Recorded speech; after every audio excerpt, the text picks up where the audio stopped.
Aqui se então, e como é que os tecidos manifestam essa carência? Os rins, o tecido do rim não está a chegar oxigênio suficiente, o tecido do rim vai começar a ter dificuldade de filtrar o sangue e produzir a urina. Ou como é que o fígado vai responder a isso? Vai manifestar essa carência?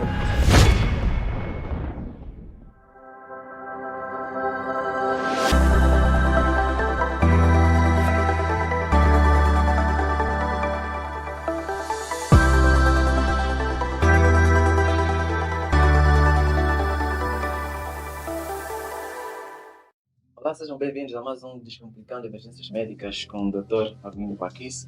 A temática de hoje é como abordar choque. O choque, na sua essência. O que é o choque? Quais são as 2, 3 drogas vasoativas que você precisa dominar para usar tanto nas suas emergências médicas?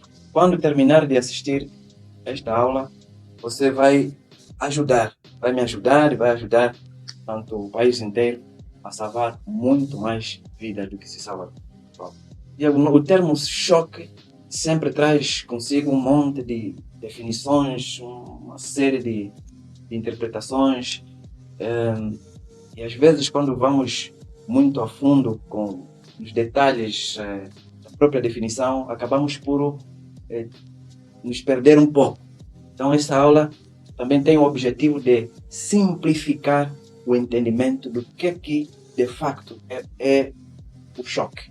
E a segunda questão é que quando temos um doente em choque, não sabemos bem por onde pegar, estamos com aquele medo, como é que eu faço? Epa, não domino drogas vasoativas, agora qual é a droga que vou usar? Epa, e agora como é que faço? Portanto, no fim dessa aula, também quero que você domine as 3 principais drogas vasoativas que precisará com certeza de usar, seja o choque de uma natureza ou de outra. Portanto, rapidamente, durante esta aula nós vamos ver conceitos simples de choque, quais são os tipos de choque que tem e quais são as drogas que temos que dominar para tratar o choque. E rapidamente vamos dar exemplos e vamos fazer algumas contas rápidas com as drogas vasoativas. Tenho certeza que se continuar a assistir essa aula até o fim, vai lhe ajudar muito nesta abordagem. Portanto, vamos a isto. Já agora, não se esqueça, por favor, de comentar nesta aula como é que normalmente tratas o choque, como é que normalmente diagnosticas o choque, quais são as dificuldades que normalmente tens no seu dia a dia para abordar choque. Ok? E se estiver a gostar deste conteúdo e, e quiser continuar a receber conteúdos dessa natureza, por favor, subscreva-se no canal e não esqueça de partilhar também para ajudar muito mais gente a salvar a vida. Vamos a isso. Então, o que é o choque? O choque é a manifestação clínica da hipoperfusão tecidual. Hipoperfusão tecidual nada mais do que carência de oxigênio no tecido. Hipoperfusão tecidual é a carência de oxigênio nos tecidos. Quando o paciente não está a ter a chegada efetiva de oxigênio nos seus tecidos, esses tecidos vão começar a ter sofrimento celular, sofrimento tecidual, porque o oxigênio joga um papel importante na produção de energia que esses tecidos usam nas suas atividades metabólicas.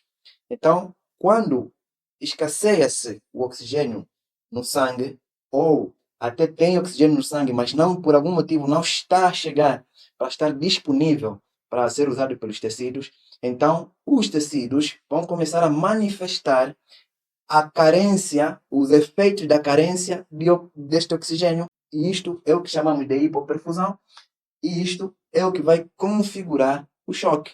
Portanto, terra, de forma simples, choque é a manifestação clínica da hipoperfusão tecidual. Aqui se então, e como é que os tecidos manifestam essa carência? Os tecidos vão manifestar essa carência de várias formas e cada um vai começar a ter dificuldade de continuar a fazer aquela que é a sua função natural. Os rins, o tecido do rim, não está a chegar oxigênio suficiente, o tecido do rim vai começar a ter dificuldade de filtrar o sangue e produzir a urina. O cérebro não está a chegar oxigênio suficiente, o cérebro vai começar a ter dificuldade de processar, portanto, informações, de ter a capacidade de memória, de estar consciente, de manter a pessoa consciente. Então, começa a ter um indivíduo meio confuso, meio sonolento, portanto, tem alguma alteração do estado de consciência. Ou como é que o fígado vai responder a isso? Vai manifestar essa carência, essa hipoperfusão. O fígado vai deixar de processar a bilirrubina, que é um produto da morte celular dos eritrócitos, das células, portanto, vermelhas do sangue. Sabemos que as células vermelhas do sangue elas têm tempos programados de vida. Portanto, cada célula vermelha do sangue, as hemácias, elas devem viver aí em torno de 120 dias. E por morte programada, aquilo que chamamos de apoptose, portanto, chegou o fim de vida dessa hemácia, essa hemácia morre. Só que essa hemácia liberta uma série de conteúdos que devem ser metabolizados, entre eles a bilirrubina. Quem faz essa metabolização é o fígado. Opa, o fígado, como não está a receber oxigênio suficiente, está a manifestar esta carência de oxigênio, não está a fazer as suas funções normais. E uma delas é essa metabolização da bilirrubina. Então vamos ter o acúmulo de bilirrubina no sangue, que vai começar a dar aquela coloração amarelada nos olhos, portanto na pele, que nós chamamos de icterícia. Assim por diante, portanto, todos os tecidos do corpo vão começar a manifestar a carência do oxigênio e vão começar a ter, portanto, dificuldade de funcionar. Mas como é que isso se processa, Paquis? O que acontece é que tem que haver um equilíbrio entre a oferta de oxigênio e o consumo de oxigênio. Eu tenho uma balança em que, de um lado, eu tenho o CO2, que é a oferta de oxigênio, e do outro lado tenho o VO2, que é o consumo de oxigênio pelos tecidos. Se de alguma forma a minha oferta ficar abaixo do que o organismo precisa consumir, eu vou estar diante de um desbalanço e então vou estar a concorrer para o que se chama estado de choque do organismo. Mas algumas vezes, e alguns fatores, fazem com que, mesmo que eu esteja a oferecer o valor normal de oxigênio, mas se eu tiver o consumo aumentado, e às vezes o que aumenta o consumo é o estresse orgânico produzido por alguma doença grave que eu tenho, e então o organismo precisa trabalhar a dobrar ou a triplicar para tentar controlar aquele problema que tem, e a partir daí consome mais oxigênio. Às vezes a dor, portanto, faz com que a pessoa consuma mais oxigênio, portanto, entre várias outras causas que podem aumentar o consumo de oxigênio. E se essa demanda aumentada não for suprida por um aumento de oferta também, eu entro, portanto, nessa situação da carência, da hipoperfusão tecidual, e então começo com o chamado choque. Para entendermos melhor isso, temos que perceber, portanto, o que é esse DO2. O DO2 nada mais do que o débito cardíaco, nada mais do que o débito cardíaco. E na aula passada nós falamos sobre débito cardíaco e da que dependia o débito cardíaco, o volume sistólico vezes a frequência respiratória, a frequência cardíaca, desculpa. Então, aqui o débito cardíaco, já está lá o volume sistólico, já está lá a frequência cardíaca, vezes, ok? Uma coisa chamada de conteúdo arterial de oxigênio. E então, o que vai ser esse conteúdo arterial de oxigênio? O conteúdo arterial de oxigênio, ok, vai ser exatamente a capacidade de ligação da hemoglobina ao oxigênio, que ronda em torno de 1,39 mililitros por cada grama de hemoglobina. Por isso, vai dividir isso pela hemoglobina, quanto de hemoglobina a pessoa tem no seu sangue. E isto também condicionado pela qual é a saturação de oxigênio que essa hemoglobina tem. Portanto, vezes a saturação de oxigênio arterial. Ok? A saturação arterial de oxigênio. Bom, Sabemos que o componente, a concentração de oxigênio no nosso, na circulação, ela depende quer do transporte de oxigênio pela hemoglobina, mas também pela, pelo oxigênio que está dissolvido no plasma. Mas a quantidade de oxigênio dissolvido no plasma é tão ínfima, ok? Que normalmente não vai aparecer nesta fórmula porque ela não vai, não influencia em muito o conteúdo arterial de oxigênio na verdade. Portanto, qual é a capacidade, a concentração de oxigênio por cada milímetro, milímetro cúbico, não, milímetro eh, de mercúrio, de PO2, tanto de oxigênio, pressão parcial de oxigênio no sangue, aqui na zona no dissolvido no sangue, é 0,0031. Portanto, tudo isso multiplicado vai dar 0,0000 alguma coisa. Por isso, a concentração, o conteúdo arterial de oxigênio que a gente vai ter vai depender fundamentalmente aqui dessa parte da fórmula, que é 1,39, que é vezes a hemoglobina, vezes a concentração, portanto, a saturação arterial de oxigênio dessa hemoglobina. Bom, por que eu me atenho um pouco nessa fórmula? Porque quando vamos abordar o choque, para além das drogas vasoativas que nós vamos usar, nós também temos que ter em conta qual é a hemoglobina que o indivíduo tem. Se o indivíduo tem hemoglobina baixa, já sabemos que a sua concentração de oxigênio na artéria vai estar condicionada. Por quê? Porque a hemoglobina está dentro da fórmula que condiciona, portanto, a concentração arterial de oxigênio. Bom, então, por que fomos ali? Porque a oferta de oxigênio é o débito cardíaco vezes a concentração arterial de oxigênio no sangue. Portanto, até ali, penso que ficou claro. Não esqueça de dar um like ou, portanto, também comentar como é que normalmente você aborda o choque, como é que você, até ontem, até essa aula, entendia o choque. Portanto, quando vemos isso, quando vemos a definição de que o choque, afinal, é a manifestação da hipoperfusão, já chegamos à conclusão de que o choque não é igual à hipotensão. Portanto, o que é que não é choque? Choque não é igual à hipotensão.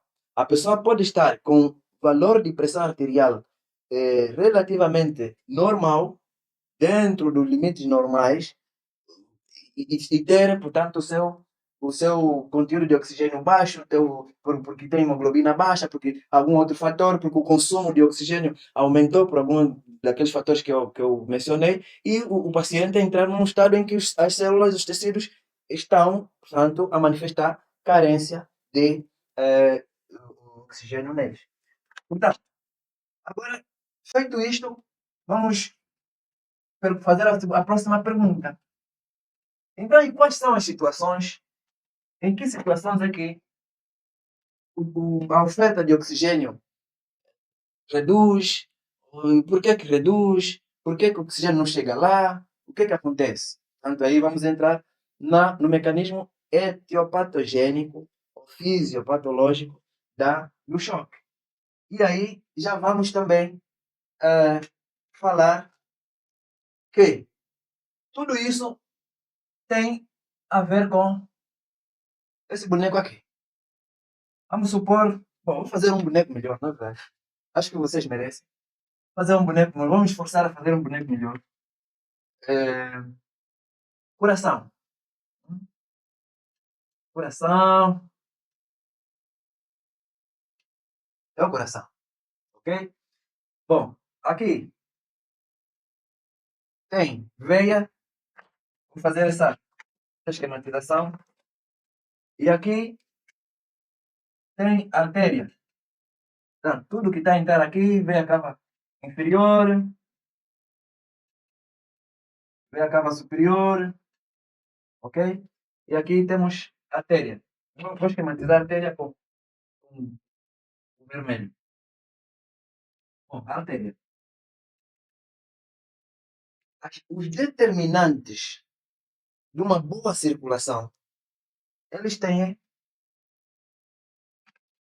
determinantes de débito cardíaco. Eles têm a ver com o que acontece antes do coração e o que acontece depois do coração e o que acontece aqui no coração. Ok? Então, aqui, tudo o que acontece aqui chama-se pré-carga. Pré-carga. Aqui chama-se pós-carga. E aqui vamos ter alterações de contratilidade.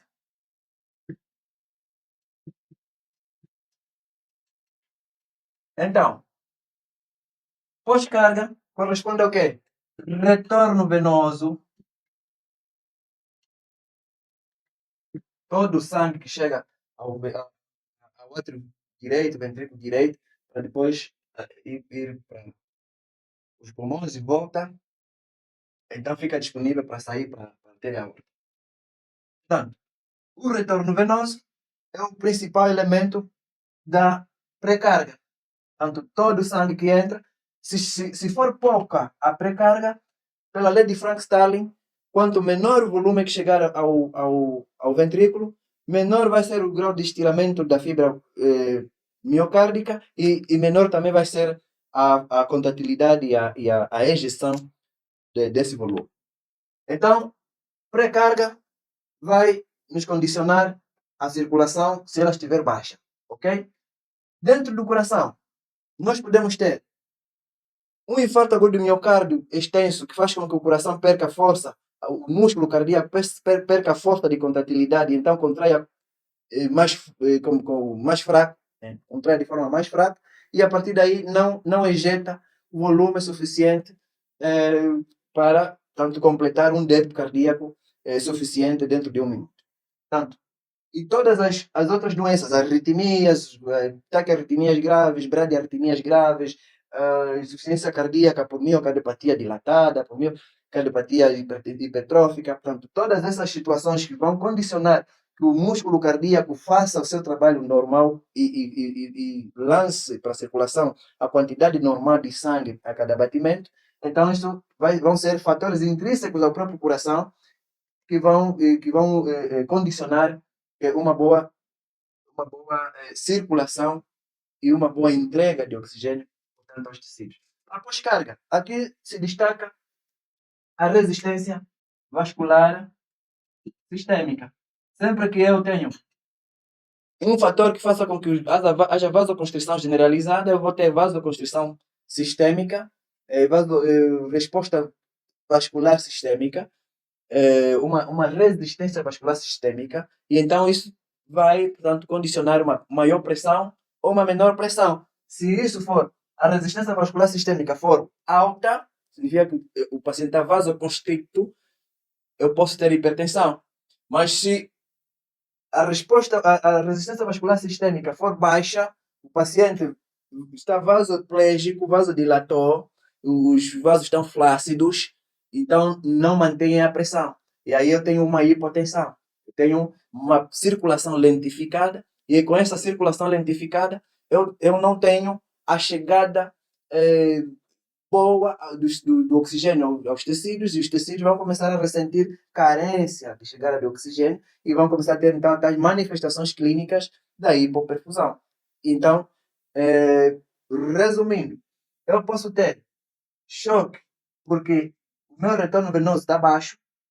Aqui normalmente acontece mais, os exemplos clássicos é quando eu tenho uma hemorragia grave, eu tenho uma diarreia, perda de líquidos por diarreia, por vômito, ou porque tenho uma queimadura grande, portanto fiquei sem pele, uma boa extensão do corpo e vou transpirando por aí e perco volume.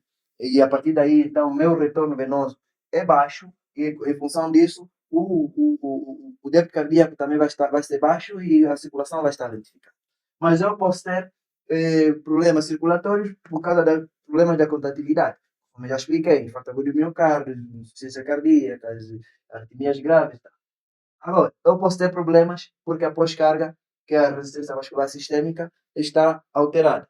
No caso, normalmente é quando ela está baixa, quando eu tenho vasodilatação, vasoplegia. Plegia significa flacidez, portanto, os vasos flácidos, e então não consegue ter a circulação em condições, ok?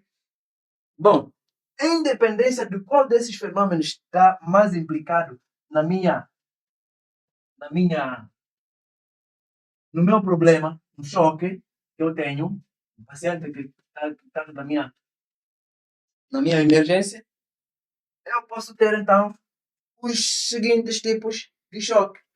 Tipo de choque: um, hipovolêmico. E o hipovolêmico ele pode ser hemorrágico, ou seja, o doente sangrou, perdeu sangue, por isso é que baixou o retorno venoso e naquela sequência baixou o débito e baixou a circulação toda. Ou não hipovolêmico. Portanto, não é sangramento, mas perdeu o volume por algum outro motivo. Diarreia, vômitos e por aí. Ok? Então, qual é o mecanismo aqui?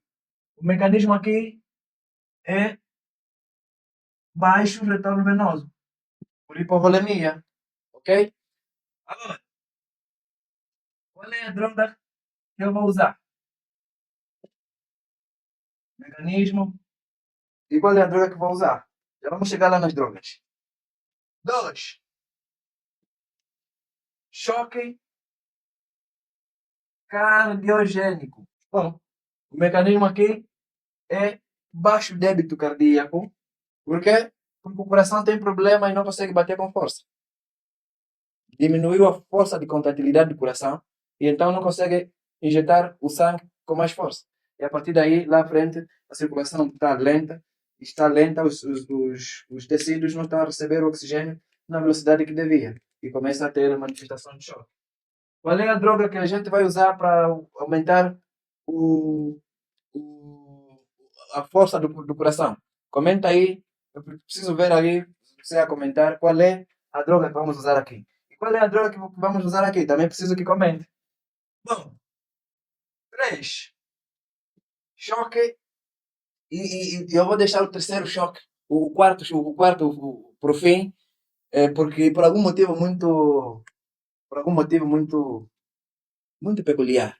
Eu acho que você vai se surpreender. Portanto, choque obstrutivo. Esse choque, o que é? É a obstrução ao fluxo do sangue, ok? Ou a obstrução ao mecanismo de trabalho do coração.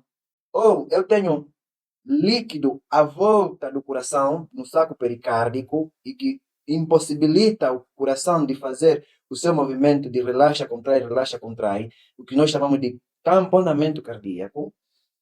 Então, há obstrução nesse mecanismo. Ou eu também posso ter o, o coração até não está obstruído, mas a saída do sangue, principalmente para ir para os pulmões, a saída pela artéria pulmonar para ir fazer a oxigenação do sangue nos pulmões, se tiver um tromboembolismo pulmonar grave, então tem obstrução ao fluxo.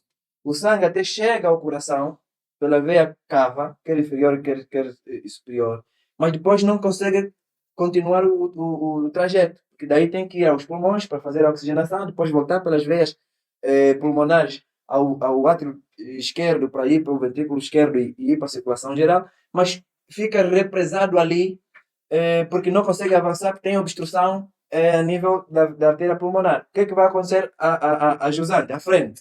O que vai acontecer à frente é que não chega sangue porque tem obstrução no fluxo. Portanto, é choque obstrutivo. É um dos tipos de choque obstrutivo. Mas eu também posso ter um pneumotórax sob tensão. Um paciente que tem pneumotórax sob tensão e que a tensão intratorácica que se cria faz com que o coração também fique como que tamponado, igual o que acontece com o tamponamento cardíaco clássico.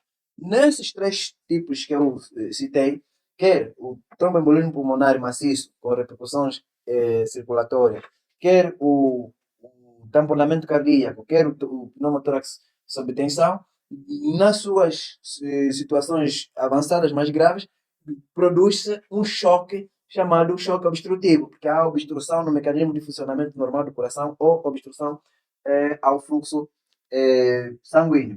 Portanto, aqui, o que acontece é o quê? É obstrução. E qual é a droga então que vamos usar? Comenta aí. Finalmente, o quarto tipo de choque que eu disse que ia lhe surpreender é o choque distributivo. E por que eu disse que ia lhe surpreender? Porque esse é o choque mais frequente, é o choque mais frequente no nosso país, na nossa realidade. Lembra na aula passada quando falamos da sepse, choque cético? Sim. O choque cético é o maior representante dessa entidade do choque. Portanto, aqui nós temos o choque cético, aqui temos o choque neurogênico, ok?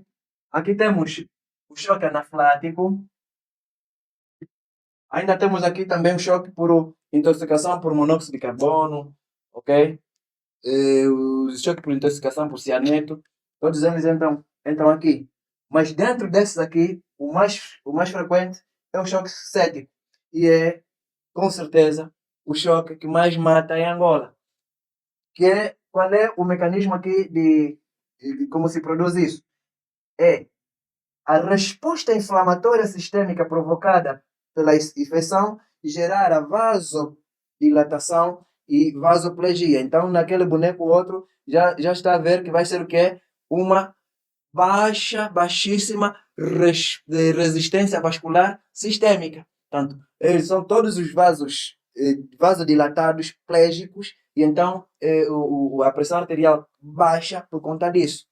O neurogênico normalmente acontece mais naquelas pessoas que têm o traumatismo raquimedular, principalmente quando tem lesão medular acima do nível de T6, da vértebra torácica 6, acima disso, normalmente vai acabar com a resposta simpática, o tônus simpático, e então os vasos também vão ficar plégicos, vão perder tônus, e vão ficar plégicos, e a partir dali gera, portanto, o choque por vasoplegia generalizada, por resistência vascular baixa, ok? O choque anaflático, que é, tanto sobejamente conhecido, reação alérgica a algum medicamento, tanto reação alérgica grave, que normalmente vai levar consigo também a vasodilatação e baixa resistência vascular sistêmica, que gera, portanto, a péssima circulação, e aí, com isso, não chega o oxigênio de forma adequada aos tecidos, e os tecidos começam a manifestar o que tem carência de oxigênio para funcionar. Ok? Então, recapitulando, choque hipolêmico, doente que perdeu muitos líquidos, seja por hemorragia, seja por outras causas, forma de perder líquidos. E vai baixar o retorno venoso e, portanto, vai ter baixo débito e baixa circulação. Não vai chegar oxigênio em condições nos tecidos. Choque cardiogênico, o problema está na bomba cardíaca, tem dificuldade de funcionar e, portanto, não vai bombear devidamente e vamos ter dificuldade do oxigênio chegar aos tecidos. Obstrutivo, temos obstrução ou na circulação ou na funcionalidade da bomba cardíaca, o que vai gerar também baixo débito e baixa circulação, baixa chegada de oxigênio no sangue. O distributivo, que é o nosso mais conhecido, portanto, temos vasodilatação por resposta inflamatória grave, que vai gerar o quê? Baixa resistência vascular sistêmica, má circulação, má chegada de oxigênio aos tecidos, e então os tecidos vão manifestar as suas, portanto, os seus sinais de que há carência de oxigênio a chegar ali. Aqui, a droga. Já comentaram? A droga vasoativa a usar aqui no primeiro choque hipovolêmico. Na verdade, aqui o tratamento de eleição não é droga vasoativa, é reposição de líquidos. reposição de cristalóide, ok? Reposição de sangue. Em alguns casos em que a perda de sangue é muito grande, há necessidade de fazer a reposição pelo protocolo de transfusão maciça. O protocolo de transfusão maciça consiste em transfundir uma unidade, uma unidade de plasma fresco, uma unidade de plaquetas, uma unidade de concentrado de hemácias. Por quê? Porque se o doente perdeu muito sangue e você vai lá só repõe 3 ou 4 unidades de concentrado de hemácias, você dilui esse sangue e o sangue vai ficar com menos componentes daqueles outros que você não pôs. Isso causa problemas tanto de coagulação, porque você fica com sangue diluído em relação aos outros componentes. Então, se o doente perdeu muito sangue, normalmente você vai precisar usar o protocolo de transfusão maciça, que é 1 para 1 para 1. Isso é normalmente quando você vai precisar de transfundir mais do que 3 concentrados de hemácia, ok? Mas aí o que é necessário? Se o paciente está a sangrar, é tratar do foco de sangramento, tratar que o paciente pare de perder, tanto conter o sangramento, e repor o volume com cristalóide, lactato de ringue mesmo, e repor também sangue, ok? Agora, não, para que isso? O doente está muito hipotenso, está muito frio, extremidades frias, tempo de enchimento capilar muito lentificado, já tem até livedo, tanto e mottling aí à volta do, do joelho. Como é que faço? Não, está muito grave. Esse paciente, ao mesmo tempo que eu estou a repor os fluidos, também tenho que colocar o que é uma droga vasativa, no caso, a de preferência é a noradrenalina. Noradrenalina. Ok? Essa droga que tinhas sugerido também aí no seu comentário. Pronto, noradrenalina. É essa droga que você vai pôr. Qual é a meta? Não precisa deixar esse doente hipertenso.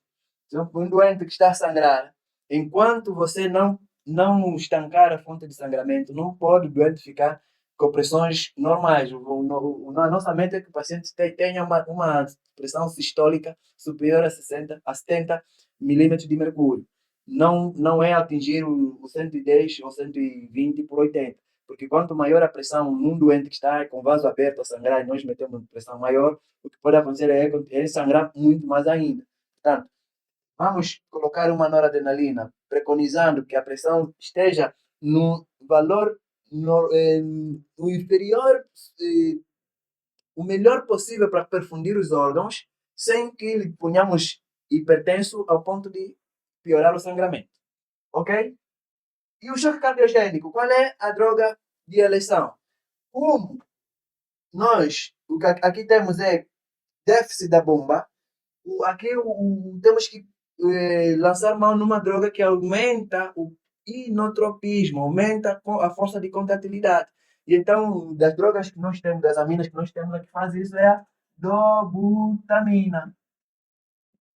Ok? Então, aqui, de preferência, a dobutamina. Mas, por exemplo, se o doente estiver muito hipotenso e também está taquicárdico demais, já que a dobutamina muitas vezes aumenta também um dos seus efeitos é também o cronotropismo positivo, ou seja, aumenta também a frequência cardíaca. Imagina que ele já tenha uma frequência cardíaca 130, 140. Quando ligarmos a dobutamina, ele vai aumentar mais a frequência. E normalmente nessa situação nós podemos começar primeiro com uma noradrenalinazinha que vai melhorar um pouquinho a pressão e vai baixar um pouquinho a frequência cardíaca e então entramos com dobutamina também para aumentar a contratilidade e sem piorar muito a questão da frequência, ok?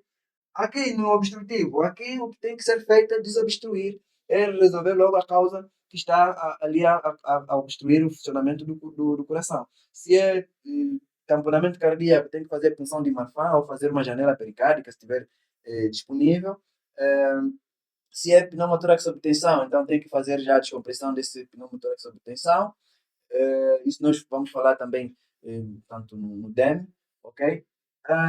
Mas, nesse momento, você pode fazer 500 mililitros de cristalóide e um pouco de noradrenalina também, para noradrenalina, adrenalina, ok? Para melhorar a pressão e melhorar a perfusão da periferia, ok? Mas aqui temos que correr para desobstruir o território obstruído, ok? E no choque distributivo, qual é a droga de eleição? Noradrenalina, noradrenalina.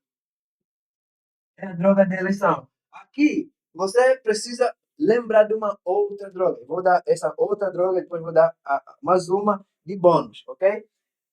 Qual é a outra droga que precisa ser tida em conta? A adrenalina, ok? Que é a droga de eleição no choque anaflático. No choque anaflático, a de eleição é a adrenalina. Nos outros choques, no choque cético, a droga de eleição é a noradrenalina, ok? Eu disse que vou dar um bônus. Era para você dominar essas três drogas: noradrenalina, dobutamina e adrenalina. São as três drogas que você precisa dominar para tratar o choque. A sua. Hã?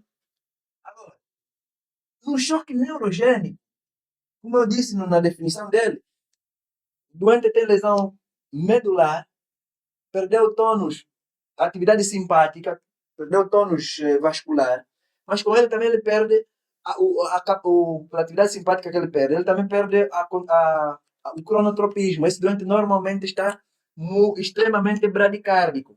Além de hipotenso, está extremamente bradicárdico. Então, para o seu tratamento, normalmente lançamos mão de uma droga que é a dopamina, ok? Dopamina. A dopamina é uma amina vasoconstritora, vasopressora.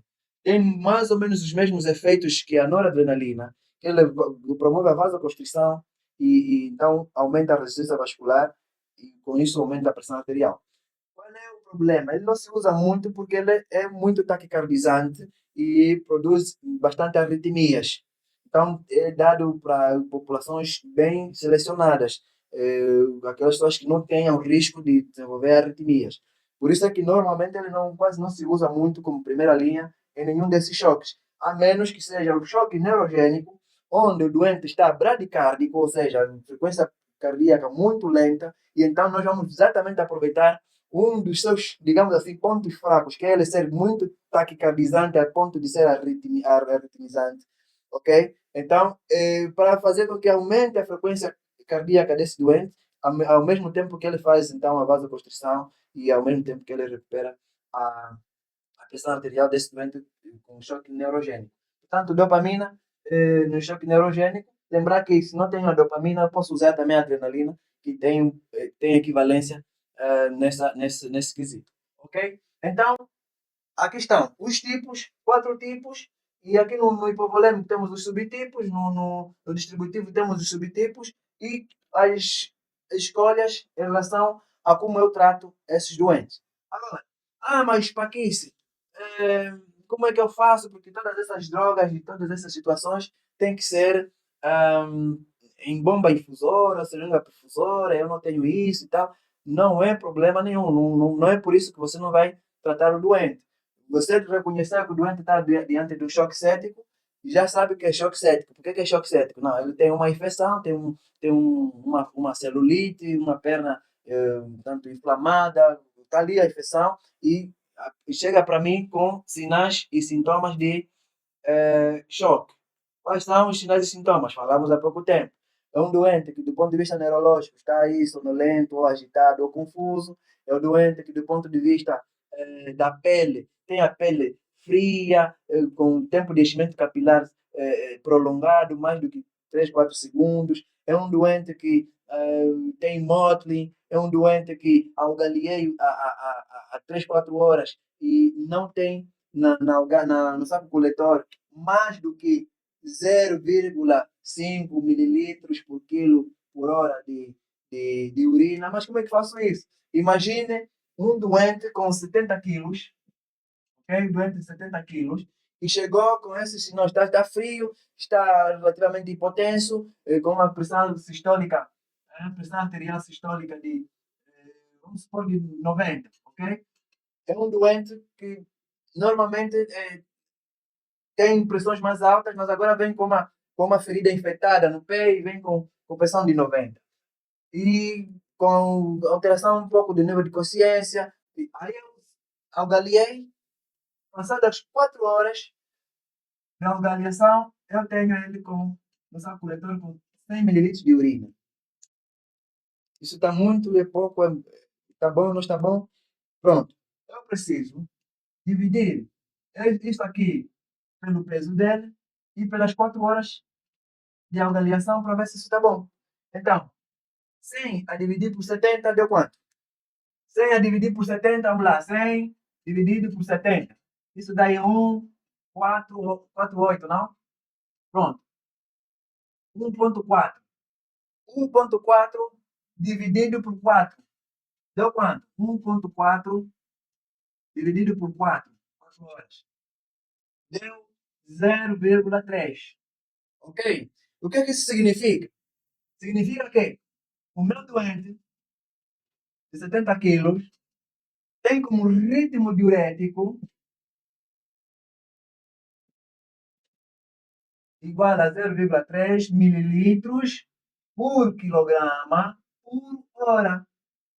Ora, a literatura diz que se ele tiver um ritmo abaixo de 0,5 mililitros por quilo por hora, é porque o rim dele está a sofrer. Portanto, o teu doente, avaliado durante 4 horas, ele tem 70 quilos de peso. Só urinou 100 mililitros nas 4 horas que você está a lidar com ele. Está abaixo de 0,5 mililitros por quilo por hora. Se é um doente já com extremidades frias, que você já viu quando ele chegou, um doente com ferida infectada e tal, não tens dúvida que os rins dele estão a manifestar a carência de oxigênio a chegar. Portanto, desse doente, se você não resolver rápido, esse doente vai entrar em falência renal, vai entrar em falência múltipla de órgãos e a mortalidade, quando o doente entra em falência múltipla de órgãos, é altíssima. Portanto, o objetivo aqui dessa aula é salvarmos a maior quantidade de vidas que das pessoas que vêm, chegam à nossa urgência e já estão com tantos sinais e que estão a evoluir com choque. Ok? Então, não tenho, como é que faço com essas bombas? Então, para terminar, vamos rapidamente apresentar aqui as doses.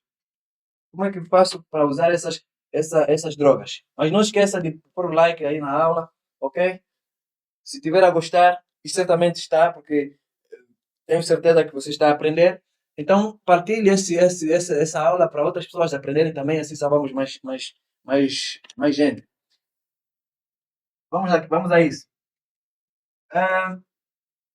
Noradrenalina. Você pode ter ampolas de 4 miligramas por mililitro. Você pode ter no seu hospital ampolas de 10 miligramas por mililitro. Ok? As mais, as mais, as mais frequentemente encontradas são as de 4 e as de 10 por 10 mililitros. Ok? Não precisa lutar muito. Pega nessa ampola, uma ampola, e dilui essa ampola em 50 mililitros de soro fisiológico, em 100 mililitros de soro fisiológico, em 250 mililitros de soro fisiológico. Ok? E só precisas calcular nessa solução que você fez, quantos miligramas estão em cada mililitro. Vamos supor que eu pego nessa ampola de 10 para 10 e adiciono em 40 mililitros de soro fisiológico ou até de destrose a 5%. Ok? Pode-se diluir em soro fisiológico ou destrose a 5%. dizer que as aminas têm mais estabilidade em destrose a 5%. Portanto, se você diluir no soro fisiológico, eh, depois de 24 horas, ela perde estabilidade. Mas não é que não se possa fazer. Você pode diluir no soro fisiológico, como também pode diluir no destrose. Então, aqui nós vamos criar uma solução que vai ter como volume os, os 10 mililitros que vem na ampola, mais os 10 mililitros, os 40 mililitros aqui. Então, a solução total vai ter 50 mililitros. Ora, eu meti 10 miligramas em 50 mililitros. Então, se eu quiser saber cada mililitro tem quanto de noradrenalina, então eu só preciso dividir o 10 por 50. 10 de soluto em miligramas por 50 mililitros, que é o solvente. Ok? Então, com certeza, cada mililitro vai ter 0,5 miligramas. Vou ter 0,5 miligramas por mililitro. Ora, a noradrenalina ela não se expressa em miligramas. Ela deve ser expressa em microgramas. Para eu expressar isso em microgramas, eu vou multiplicar por 1000. Portanto, isto em microgramas são 500 vezes 1000. Eu estaria a falar em 500 microgramas por mililitro. Já sei que 1 mililitro meu dessa solução tem 500 microgramas. Agora está te dizer assim, noradrenalina você vai infundir, portanto, infusão contínua, a 0,01 e pode chegar a dose máxima de 2 microgramas por quilo por minuto. Ah, isso não está muito complicado. Não é, não está muito complicado. Se eu, o meu paciente tem 70 quilos, e eu começar a infundir 1 mililitro por hora, vamos lá, 1 mililitro, eu falo, enfermeira, por favor, começa a correr 1 mililitro dessa solução por hora. Eu estou a infundir 500 microgramas por hora. Agora, nessa hora, esses 500, se eu dividir por 70, vai me dar a quantidade de microgramas que eu estou a dar para cada quilo do peso do doente. E o resultado que me der, se eu dividir por 60 minutos, que é o que corresponde a 1 hora, então estarei a dizer quantos microgramas por quilo por minuto eu estou a dar para cada doente. Mas para isso não ficar complicado, dizer que num doente assim, 70 quilos, uma solução assim, você pode correr tranquilamente entre 1 mililitro por hora dessa solução a 10 mililitros por hora dessa solução. E qual é a regra? Começar por baixo, dose baixinha, e vai subindo devagar. Começou a 1 mililitro por hora. O pico da ação da noradrenalina são 5 minutos. Portanto, aquele 1 mililitro por hora, daqui a 5 minutos ele tem que ter produzido o seu efeito. Se a pressão não subir, então está autorizado a dobrar. 1 mililitro por hora vira 2 mililitros por hora. Daqui a 5 minutos dessa alteração não subir, você está autorizado a acrescentar mais 1 mililitro. Já estamos em 3 mililitros por hora. Qual é a sua meta? Sua meta é ter a pressão arterial melhorada. Com, essa, com esse exemplo aqui que eu fiz com a noradrenalina, é o mesmo, portanto, que você vai fazer com a diluição da dobutamina, tanto a dobutamina,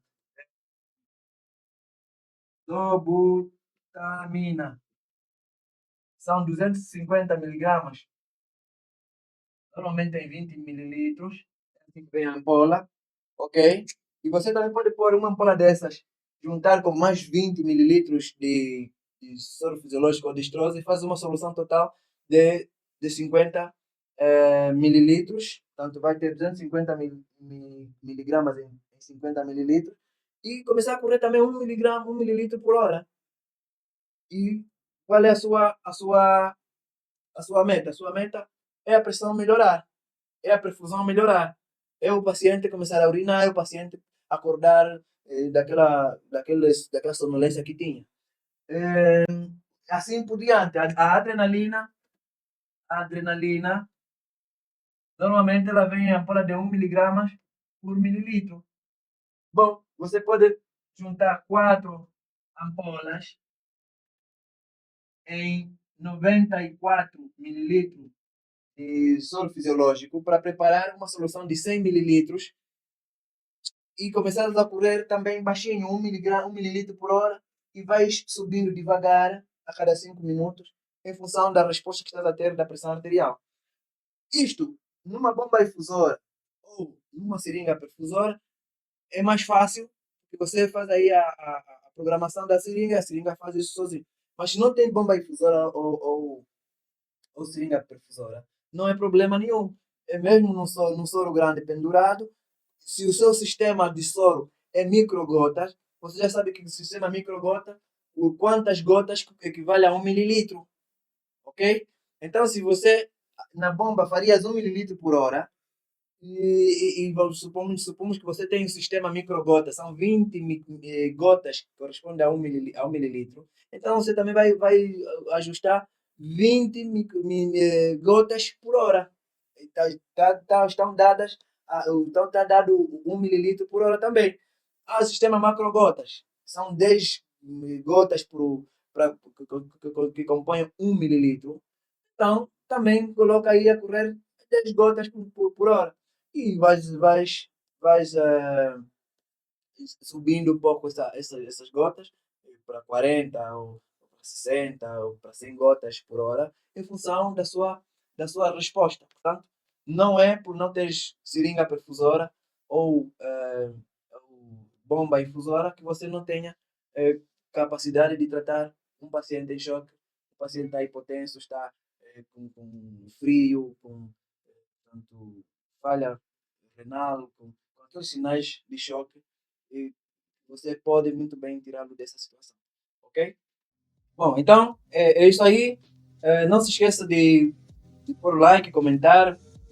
E se gostou tanto do vídeo, partilha, por favor, para muita gente, para nos ajudar a salvar muito mais pessoas. E tanto não esqueça, estamos presentes em outras redes sociais, Instagram, LinkedIn e Facebook, tanto como Dr. Arlindo Patrícia, ok? Esse conteúdo estará lá, com certeza, disponível, ok? Aí aproveita a ver outros conteúdos que estão nessas redes sociais.